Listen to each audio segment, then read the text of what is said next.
Hi, and welcome to the latest edition of Zero Touch Live, where we speak about automation, AI, and growth with people who are actually doing these things in the business and in the market. The topic today is something that has been at the center of telecom since telecom began: anomaly detection and security monitoring. And this has been a challenge as networks have grown in terms of traffic, in size, in complexity, to the point where traditionally there's many blind spots and there's an overwhelming challenge of false positives that lowers the ability to actually find the real challenges.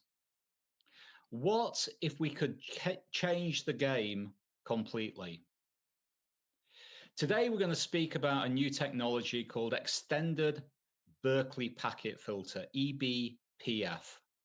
eBPF is a Linux kernel technology that allows you to insert user code into the kernel in a secure and safe way and manipulate, monitor, surveil all of the traffic without the inefficiencies of having to duplicate, packet, and filter them off.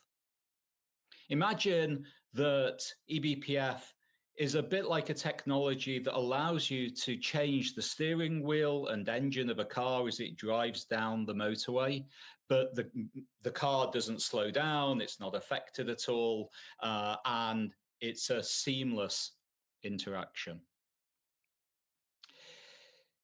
Now, our guest today is a long-time telco expert who has worked for many decades in the industry and research, and most recently has been adapting and using eBPF in Rakuten Mobile and has real-world experiences and is going to speak about those today. So on that note, I'd like to welcome David Soldani, SVP, I want to get this right, of Next Generation Advanced Research at Rakuten Mobile. Welcome, David. Hi, everyone, and thank you for having me. By the way, Jeff, my surname is Soldani with an A. Oh, did I say Soldini? Do you mind changing your name? Because I feel it's a lot easier to say Soldini than Soldani. Why not? Soldini means small money in Italian. Oh, okay. One thing I forgot to mention as we were actually getting going there, you recently won an industry award for this. Just tell us a little bit about that. Oh, yeah, thank you so much for this. We really appreciated receiving from the Juniper Research this award in recognition of our innovations and particularly our achievements by deploying our solutions on Rakuten Mobile network. So that is in relation to our research and innovation work on eBPF, but also the ability we are having to exploit and further analyze this data using our AI ML agents. Right. Yeah, wonderful. So what we're going to cover today is, I think we can break it down into three areas. It's eBPF, it's the AI modeling that you've actually done, and then it's specifically how you've tailored those two things into a live telco network and telco environment that hopefully gives indications to any other network operator what is possible today. And what we're speaking about is something that you also covered inside an article that you wrote and we released last week. And for everybody listening, that's in the comments underneath this live broadcast, so you can read as well as listen to this information.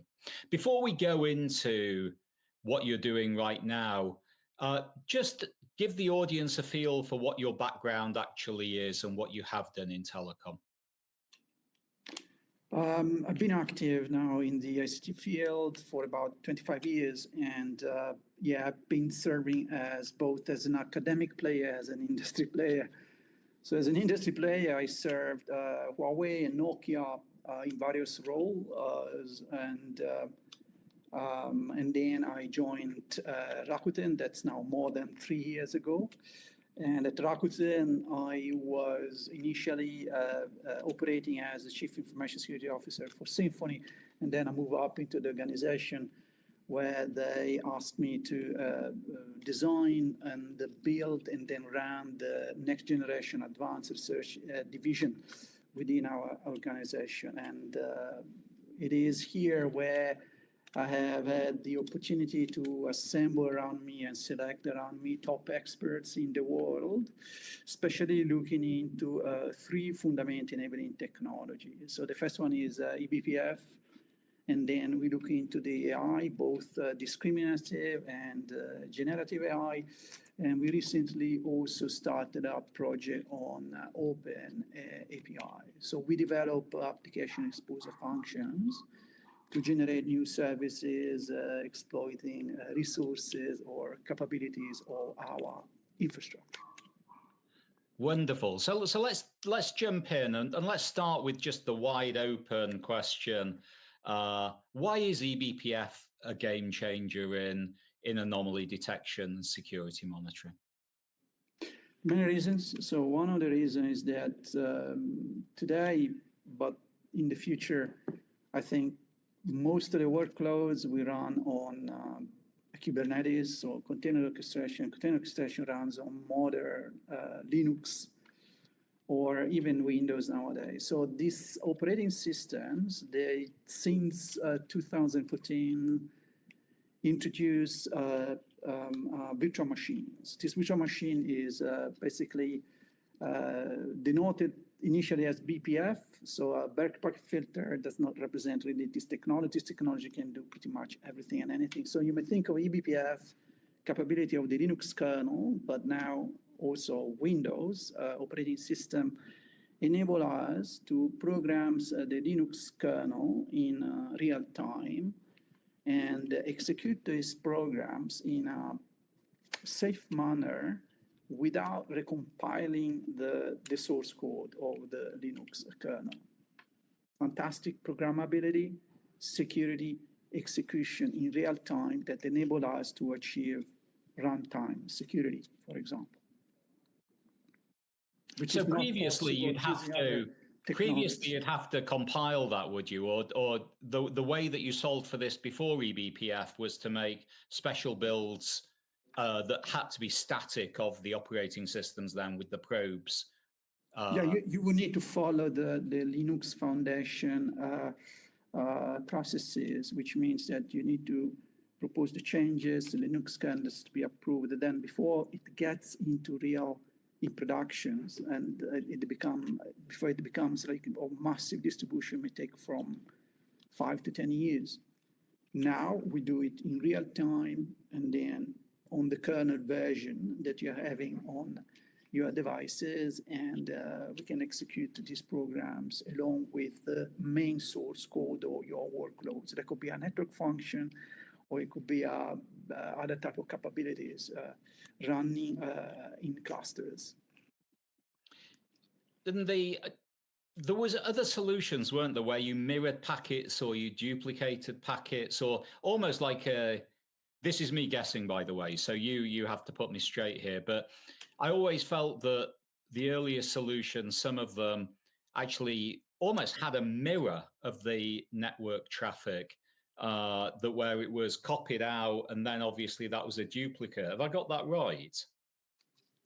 Yeah, that's right. So there are the different type of solutions, but typically what we have still, I say, in production on many networks and operators are two approaches now. The first one is on network interface probes, and these probes demand for typically mirroring the traffic, where we even need to divert the traffic from our workloads through, again, different switches, and then achieve these particular tools to extract information. Or what we are having now recently also that vendors, they tend to encrypt the upper layers and then introduce U-probes inside the application. So none of these solutions really meet our requirements. It's a lock-in and do not perform according to our needs, and particularly do not scale, and they are not applicable, say, to our workloads that they may come from different vendors. eBPF has this capability. The only constraints we are having is the Linux kernel version, because that relates to the VM it supports. It relates to the range of, or say, the instruction set of the eBPF helpers and instruction you're having on the kernel. Otherwise, it's basically pretty much agnostic to anything and everything we are having on the clusters. And it applies to all parts of the Linux kernel and related models. So I heard two big things there: vendor agnostic, and there's no overhead, no additional traffic routing tasks or equipment required. So that's a big change when you look at these networks that at the scale that they actually run at. Another thing that was very interesting, and then another key point is that the eBPF programs, they really apply to anywhere on the network infrastructure you're having Linux kernel. So it's not just about the servers. It could be routers, it could be switches. Like in our case, we are having eBPF all over the places, right? Now, one other thing that struck me, and we are going to bounce around a little bit here, because one of the big challenges is false positives. And what you have experienced in your deployments in Rakuten Mobile is the reduction of false positives. So just help us understand why we are seeing that, what's involved. Yeah, so the false positives are one of the major things, particularly is coming from the way traditional approaches rely upon. So they are, say, for example, generated by the way the policies are formulated or are thresholds. So you say, okay, look, if you have this kind of events, then trigger this type of alert. And then it is a static approach. It does not reflect really the reality. It does not see the so-called zero-day type of attacks. And you have plenty, thousands of alerts, and only a few are basically correct, are really after a serious threat or an attack vector. And also you miss out the zero daily attacks using this methodology. Now, using eBPF, we have ability to catch what's happening in real time across the Linux kernel, which represent pretty much anything and everything I have in both in the user space and in the kernel space. But also we have our AI algorithms that they make use of clustering technology and Gen AI that enable us to be on creating capabilities to detect these anomalies without the need of labeling data or anything around that. So we even determine the features that matter to us, and then across this feature, we capture outliers and anomalies with a high degree of reliability. And that's how you capture the 0 day, which are the anomalies that haven't been seen before. Am I right there? That's what 0 day. Correct. Yes. Yeah. And what kind of improvements has that given you then from your observations in Rakuten Mobile? Is there any quantification that you can see of, the potential of eBPF over traditional methods in terms of improvement? So the major improvements we have achieved are due to several factors. So the one factor is that we using AI now, discriminative AI, thinking of... and explain what discriminative AI is for those people like me who don't know that. So discriminative AI is something that discriminates upon the so-called amount of training data. It doesn't generate anything new. So you may think of a group or an amount of data through which we are training our algorithm, like a neural network, for instance. Then you have a pattern recognition. So they discriminate, they identify they classify a problem based on what have been trained. The training data. The training data and nothing else. The generative approach is it is slightly different because how they work is that you have training data, and then out of this training data, what they do, they generate a so-called hidden or latent space. So it is a sort of distribution represented, and then they sample on this distribution, and they produce information which relates to the source data, but it's not exactly the same. They generate new content. There could be a new token, there could be a new piece of information, and this is the way we are using. This is where the difference stands in high level, I would say. They also make use, of course, of neural networks because you need to train them. Okay. And that latent space and that expansion is a little bit where the room, in certain cases, for hallucination comes in. Then I guess where it's not fixed, that there is. Yeah, exactly. This is basically typically when the training data or the applications to the prompt or the inputs you are provided to the inference algorithm are outside the scope of the training data used for fine-tuning the model, the parameters. Okay, so that hallucinates because it generates things out of the scope of and there are various techniques to improve the ability of predicting the right information. Also, so let's carry on a little bit down that path, because not only did you adopt eBPF, but you also specialized it into the telecom networks with certain AI models like DBScan and other models. Just speak through that AI side of it and what if anything, is special about telecom in terms of the application of both AI and the eBPF.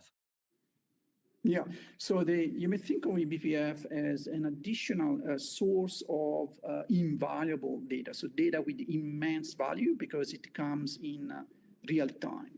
So eBPF programs are executed when particular events occur through the Linux kernel.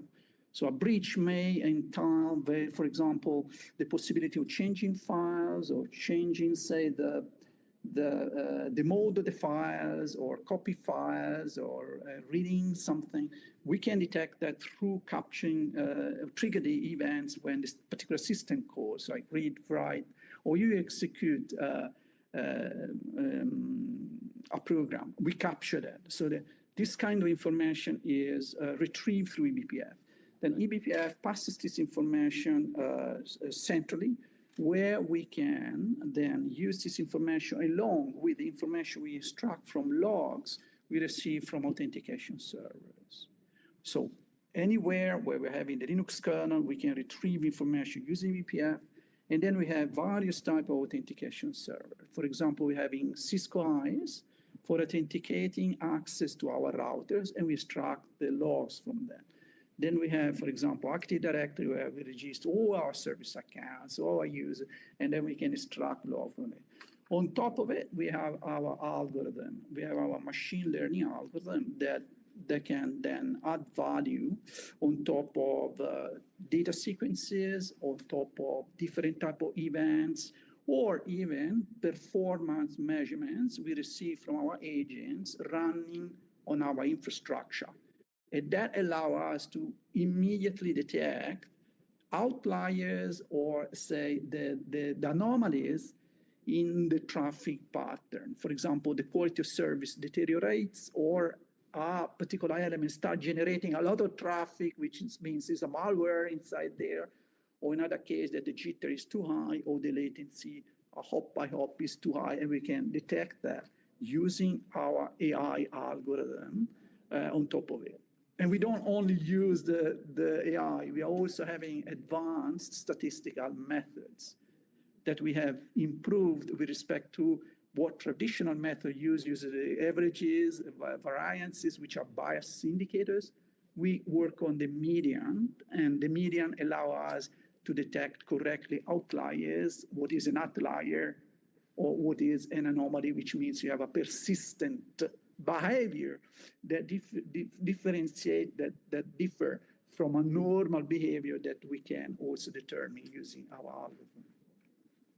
So, and that's what any other operator can do then. If they Yes. have access to those logs and those systems, they can also train. And I guess that training is specific to each person's network's configuration and event landscape, I assume. But what you're talking about, if I was to ask you, because obviously I would imagine that you're at quite an advanced stage with Rakuten Mobile and eBPF in terms of experience and learnings in this space because it's so new. Yeah, so the most advanced algorithm we have developed that are currently in production on our transport network as well as in our SOC, so our security operation centers, are based on discriminative AI, and we are now introducing generative AI. Discriminative AI, because it's truly powerful, we don't need to train them. So using clustering, they are a unsupervised learn like DB scan. We have used many of them. So we have tested k-means, so many approaches. DB scan perform very well.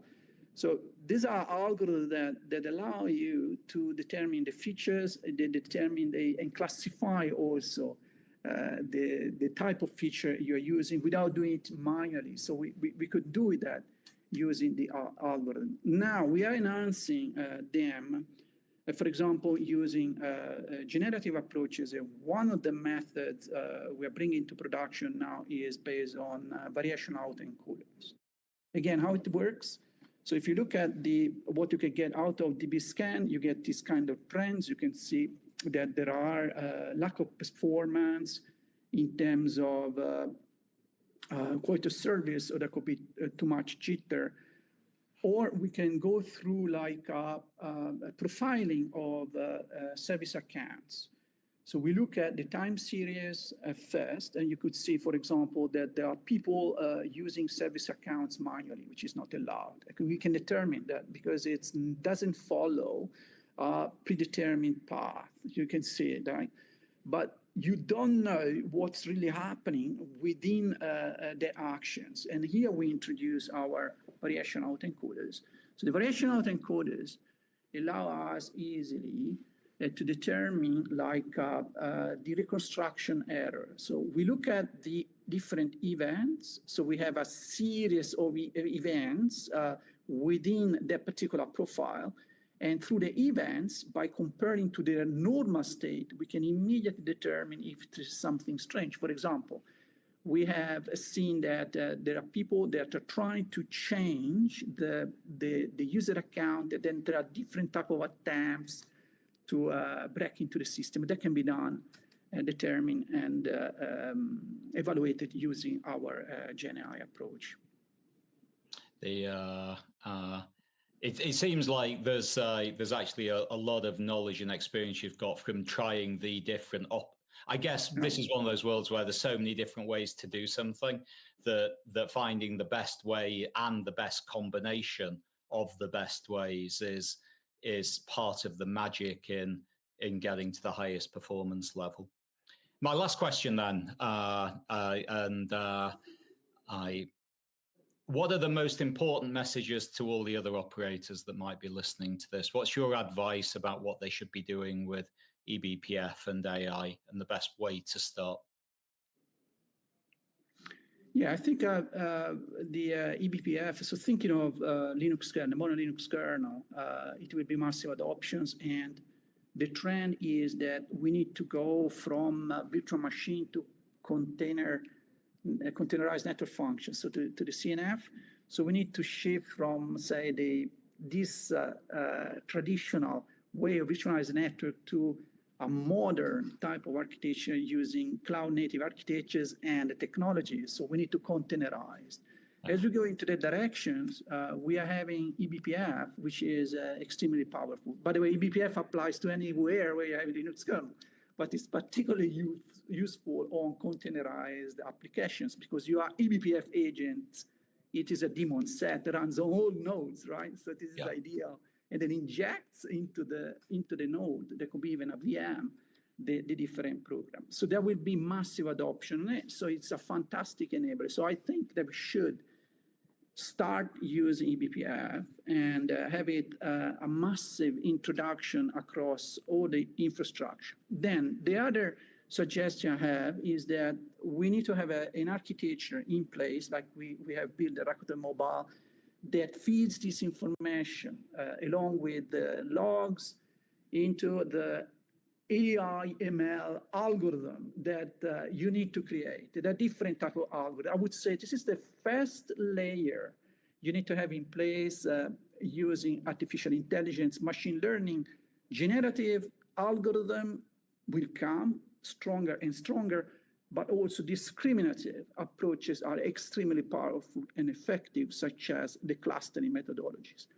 Then my suggestion is, as we are doing at Rakuten Mobile, to go beyond that, because end user, operation people, they're not familiar to setting the YAML files, policies, and then even understanding, think we have thousands of clusters and we have thousands of hops in our network.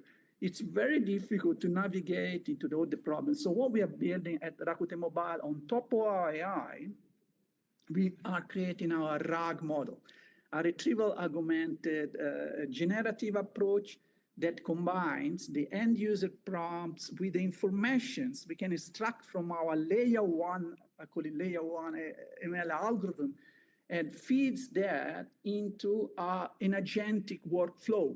This agentic workflow will then interact with a local installed language model and reproduce the information to the end user. So this is, I think, the right approach we should go, where we have ability to combine the power of eBPF in the kernel, so really down into the infrastructure, with our layer one or first approach of AI algorithm, and then facilitate all the process, which means in terms of settings, but also analysis using language model, augmented by an agentic workflow, which allow us to use small language model and achieve the capability of the big and large language model that you find on internet.